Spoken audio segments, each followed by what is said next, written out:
17 फरवरी को कल इस साल का पहला सूर्य ग्रहण लगने जा रहा है।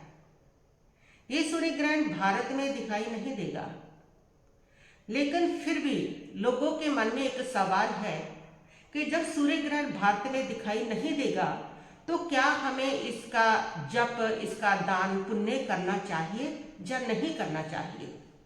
ये सवाल हर व्यक्ति के मन में आता है। जब भारत में सूर्य ग्रहण दिखाई नहीं देता है तो उस समय वो क्या करे क्या नहीं करे, ये सवाल उनके मन में उठता है। आइए जानते हैं हम ज्योतिष शास्त्र क्या कहता है इसके बारे में और हमारी धार्मिक परंपराएं क्या कहती है इसके बारे में। ज्योतिष शास्त्र का एक स्पष्ट सा नियम है, जत्र दृश्यते ग्रहणम तत्र प्रभाव। जहां ग्रहण दिखाई देता है वहीं पर उसका प्रभाव होता है। यानी कि ऐसे समय में जो आपकी जो धार्मिक क्रियाएं होती हैं, जैसे सूतक लगना, सूतक को मानना, उसमें भोजन नहीं करना, इस प्रकार और जो शुभ काम है वो नहीं करने, वो वहां पर लागू नहीं होते हैं जहां सूर्य ग्रहण दिखाई नहीं देता है। भारत में सूर्य ग्रहण दिखाई नहीं देता है तो ये नियम लागू नहीं होंगे कि आपको भोजन छोड़ना है, सूतक लगेगा, सूतक का पालन करना है। ये जितने भी नियम हैं ये वहीं पर लागू होते हैं। यहाँ पर सूर्य ग्रहण दिखाई देता है, वहीं पर इसका जो प्रभाव ज्यादा है वो माना जाता है। अब दूसरी बात है, तो क्या हमें फिर दान पुण्य करना चाहिए या नहीं करना चाहिए, क्या करना चाहिए? क्या दान पुण्य करने का हमें इसका कुछ प्रभाव मिलता है? हाँ बिल्कुल, क्योंकि सूर्य ग्रहण जो है वो सूक्ष्म ऊर्जा परिवर्तन का समय है। ये पूरे ब्रह्मांड को उस समय ये ऊर्जा प्रभावित करती है। इस समय कुछ नकारात्मक अशुभ जो ऊर्जा है पूरे ब्रह्मांड में फैल जाती है, क्योंकि सूर्य राहु की छाया में ढक जाता है। उसका तेज, उसका प्रकाश जब ढक जाता है तो आपके मन के भीतर, मन के आकाश में एक नकारात्मक हलचल पैदा हो जाती है। तो उस सूक्ष्म ऊर्जा के परिवर्तन के समय को देखते हुए इस समय चाहे सूर्य ग्रहण आपके यहाँ दिखाई देता है चाहे नहीं देता, तो भी इस समय किया गया दान और इस समय किया गया जप वो आपको बहुत ज्यादा शुभ फल देता है। और जो नकारात्मक प्रभाव, आपके मन की चंचलता, मन की शांति, मन के ऊपर नकारात्मक प्रभाव आता है, उस प्रभाव को भी वह दूर करता है, समाप्त करता है। तो ऐसे समय में हमें जो दान है वह करना चाहिए। दान के लिए भी इसका एक स्पष्ट सा नियम है ज्योतिष शास्त्र का कि दानम ग्रहण काले महाफल प्रदम। ग्रहण काल में किया गया दान महान फल को देता है। इससे आपका मन शांत होता है, आपके कर्मों की निर्जरा होती है, आपके पुण्य का बंध होता है और जितने भी नकारात्मक शुभ प्रभाव है वह दूर होते हैं। दान देने से उन लोगों की दुआ को मिलती है, उनको शांति मिलती है, उनकी समस्याओं की पूर्ति होती है, उनके समाधान होते हैं और उनके मन से जो दुआ निकलती है वही दुआ आपके नकारात्मक प्रभाव को समाप्त कर देती है, आपके पाप को, आपके अशुभ कर्म को समाप्त कर देती है। इसलिए ग्रहण चाहे दिखाई देता है चाहे नहीं देता, तो भी ग्रहण काल में आपको दान और उसका जो जप है वह अवश्य करना चाहिए। इसके बहुत बहुत शुभ फल जो है वे आपको प्राप्त होते हैं, बहुत बहुत अच्छे फल आपको प्राप्त होते हैं। तो अब सवाल आता है कि हमें दान क्या करना चाहिए। 2-3 चीजें मैं आपको बता दूं कि जिन लोगों के जहाँ आर्थिक समस्या रहती है, जहाँ पैसे अटके हुए रहते हैं, ऐसे जो लोग हैं वह इस दिन अपने वजन के बराबर या जितनी समर्थता है आपकी, किलो, 2 किलो, 9 किलो जो गुड़ है, अगर समर्थता अच्छी है तो वजन के बराबर तुला दान, गुड़ का दान करें। इससे उनकी आर्थिक स्थिति में अच्छी तरह से जो समस्या है उनका निवारण होता है। दूसरा है कि जिन लोगों के जहाँ पर बीमारियां बनी रहती हैं कि एक के बाद एक बीमारी आ रही है, तकलीफें आ रही हैं, दिक्कतें आ रही हैं, ऐसे जो लोग हैं जिनके जहाँ बीमारियां बनी रहती हैं वो लोग इस दिन तांबे का दान करें। तांबे के बर्तन, तांबे के गिलास, तांबे के गड़बे जो भी हैं, तो तांबा जिस भी रूप में आप तांबा दान कर सकते हैं। तांबा आजकल तो वैसे भी तांबा बिक रहा है, तो उसके सिक्के बन के बिक रहे हैं या उसके चौरस ईंटें बन के बिक रही हैं। तो जिस भी तरह से वो किसी गरीब के काम आ सकता है, क्योंकि अब कह रहे हैं कि तांबे में भी अच्छी संभावनाएं दिख रही हैं।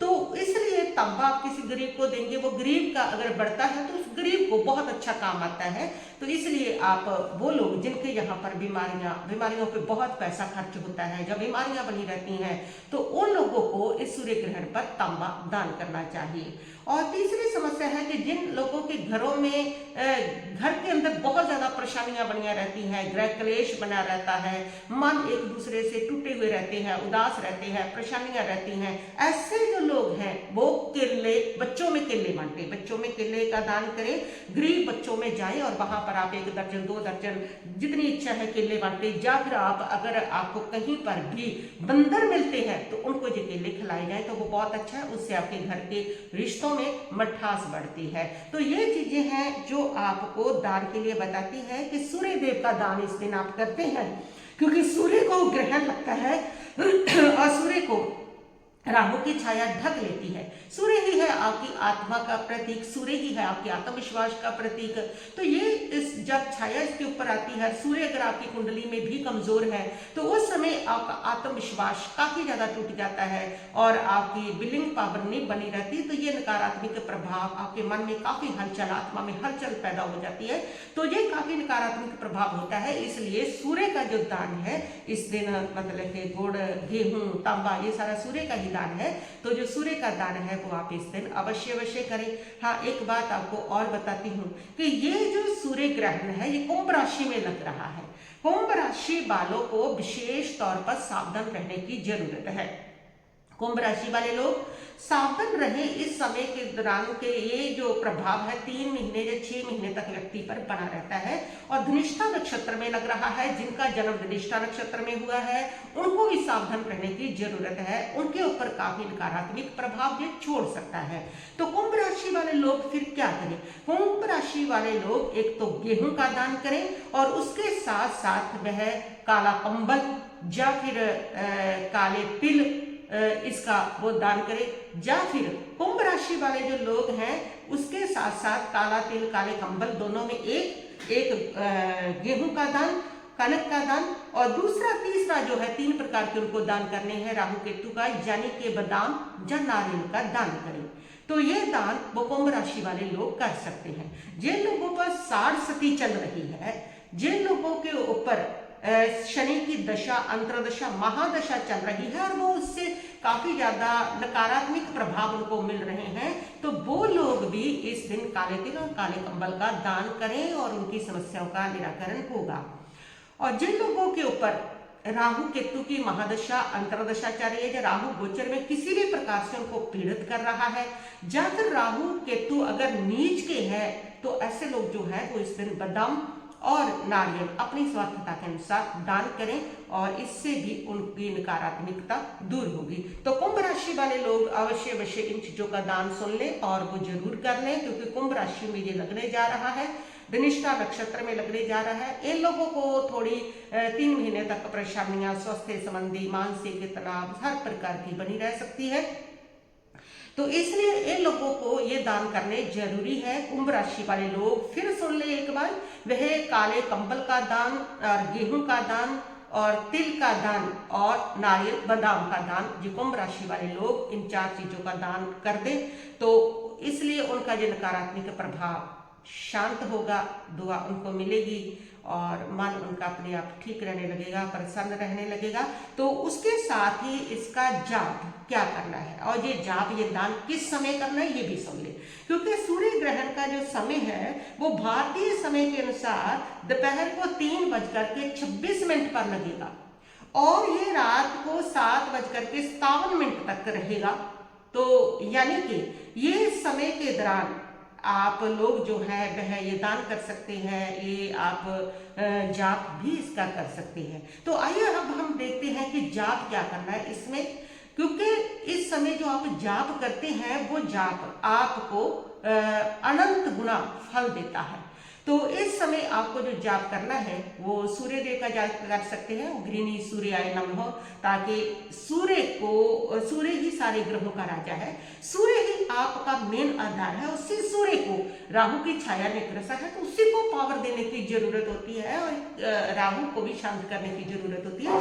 तो सबसे पहले तो हमें सूर्य को अगर पावर मिल गई तो बस राहु अपने आप शांत हो जाया करता है। तो सूर्य को पावर देने के लिए तो आपको सूर्य का जाप करना है। ओम सूर्याय नमः, ये भी कर सकते हैं। नमो सिद्धानम, ये भी सूर्य का जाप है, ये भी कर सकते हैं। इससे सूर्य देव प्रसन्न होते हैं।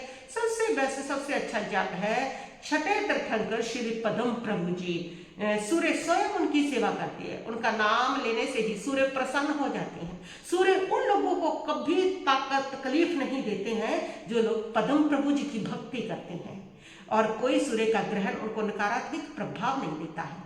जो पदम प्रभु जी की भक्ति करते हैं, उनका नाम लेते हैं, सूर्य देव तो स्वयं पदम प्रभु जी के उपासक है, वो प्रसन्न हो जाते हैं, उनका रोम रोम प्रसन्न हो जाता है जो पदम प्रभु की भक्ति करते हैं। पदम प्रभु की भक्ति करने वाले को तो सूर्य देव स्वयं अपना गुरु बंधु समझते हैं, इसलिए उनको बहुत अच्छी वह जो पॉजिटिव एनर्जी है वो देते हैं, उनका बहुत ज्यादा साथ देते हैं, सहारा देते हैं।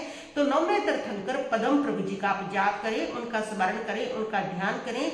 ओम ह्रीम श्री पदम प्रभ स्वामी नमः, ओम ह्रीम श्री पदम प्रभ स्वामी ने नमः। तो ये जाप आप करें और पदम प्रभु जी की आरती कर लें, पदम प्रभु जी का एक भजन सुन लें, उनका नाम स्तवन कर लें। तो इस प्रकार आप ये जो जाप है वो करें। इस जाप के माध्यम से आपकी जितने भी सूर्य ग्रहण के नकारात्मक प्रभाव है वह अपने आप दूर हो जाएगा और आपको इसके बहुत अच्छे अच्छे जो परिणाम है वह प्राप्त होंगे। और इसके साथ मैं लास्ट में आपको एक प्रार्थना डालूंगी कि वो प्रार्थना जो है वह आप पदम प्रभु जी का ध्यान करते हुए 3 बार 11 बार वो अवश्य बोलें, क्योंकि ये ऐसा सूक्ष्म परिवर्तन का समय होता है कि इस समय किए गए हमारे संकल्प जो होते हैं वह शुभ संकल्प अगर कर लेते हैं तो हमारी नकारात्मक जो ऊर्जा होती है जो ब्रह्मांड में फैली है उसको वह दूर करते हैं। नहीं तो नकारात्मक ऊर्जा हमारे मन को अशुभ के साथ जोड़ देती है और फिर वही बढ़ता जाता है। ऐसे समय में जाप भी इसीलिए करने को कहा गया है कि ये वो समय है, सूक्ष्म ऊर्जा परिवर्तन का समय है।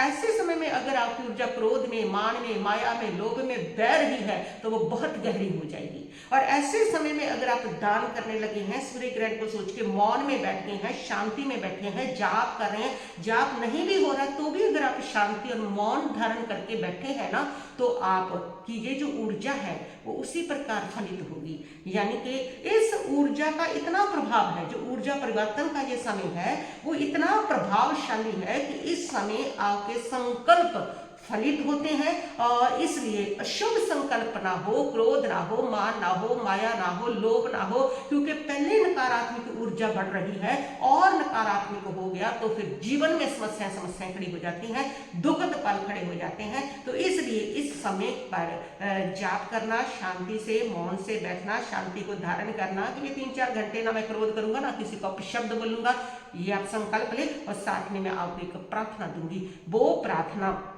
वो संकल्प आप अपने जीवन में दोहराएंगे।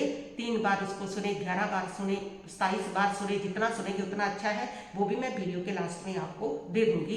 तो किस प्रकार आपको वो बोलने हैं, किस प्रकार आपको सुनने हैं, इससे ये सूर्य ग्रहण का जो दुष्प्रभाव है आपके जीवन पर नहीं होगा। बस इतना ही कहती हुई मैं अपने वक्तव्य को यहीं पर स्थगित करती हूँ। ओम शांति शांति शांति भव।